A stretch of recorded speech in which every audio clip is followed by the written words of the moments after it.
തിരുവനന്തപുരത്ത് DYFI പ്രവർത്തകന് വെട്ടേറ്റു. DYFI Pulimath മേഖലാ committee അംഗവും കമുകിൻകുഴി സ്വദേശിയുമായ സുജിത്തിനാണ് വെട്ടേറ്റത്. LDFന്റെ പോസ്റ്റർ നശിപ്പിച്ചതുമായി ബന്ധപ്പെട്ട് പ്രദേശത്ത് RSS ഡിവൈഎഫ്ഐ സംഘർഷമുണ്ടായിരുന്നു. വിവരങ്ങളുമായി ജിബിൻ ചേരുന്നു. Jibin, good morning. എന്താണ് സംഭവിച്ചത്? ശരിക്കും സംഘർഷാവസ്ഥ ഇപ്പോഴും നിലനിൽക്കുന്നുണ്ടോ? വേണ്ട തുടർ നടപടികളൊക്കെ പോലീസിന്റെയും അധികൃതരുടെയും ഭാഗത്തുനിന്ന് എടുത്തിട്ടുണ്ടോ? മൂത്തി ഇന്നലെ രാത്രി 11 മണിയോട് കൂടിയാണ് ഈ കമുകൻകുഴി സ്വദേശിയായിട്ടുള്ള പുളിമാത്ത് ഡിവൈഎഫ്ഐയുടെ മേഖലാ കമ്മിറ്റി അംഗമായ സുജിത്തിന് വെട്ടേൽക്കുന്നത്. ആറ്റിങ്ങൽ പാർലമെന്റ് മണ്ഡലത്തിലെ തിരഞ്ഞെടുപ്പുമായി ബന്ധപ്പെട്ട് പോസ്റ്റർ ഒട്ടിച്ചതിലെ പ്രശ്നങ്ങളാണ് ഇത്തരത്തിലൊരു സംഘർഷത്തിലേക്ക് നയിച്ചത്.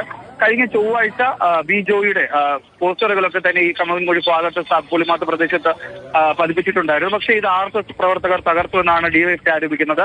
ഇതിനെ ചൊല്ലി ബുധനാഴ്ച വൈകുന്നേരം അവിടെ ഒരു സംഘർഷം ഉണ്ടായിരുന്നു. ഇതിനുശേഷമാണ് വീട്ടിലേക്ക് പോയ വീട്ടിലെത്തിയ സംഘം സുജിത്തിനെ പുറത്തേക്ക് വലിച്ചിറക്കി വെട്ടുന്നത്. സുജിത്തിന്റെ കൈക്കാണ് വെട്ടേറ്റത്. അതുപോലെ തന്നെ തലയ്ക്കും ഗുരുതര പരിക്കേറ്റിട്ടുണ്ട്. ഇവർ വെട്ടുകത്തിയും അതുപോലെ തന്നെ മൺവട്ടിയും സിമന്റ് കട്ടകൾ ഉപയോഗിച്ചാണ് സുജിത്തിനെ മർദ്ദിച്ചിരിക്കുന്നത്. എന്തായാലും സുജിത്തിനെ ആശുപത്രിയിൽ പ്രവേശിച്ചിട്ടുണ്ട്.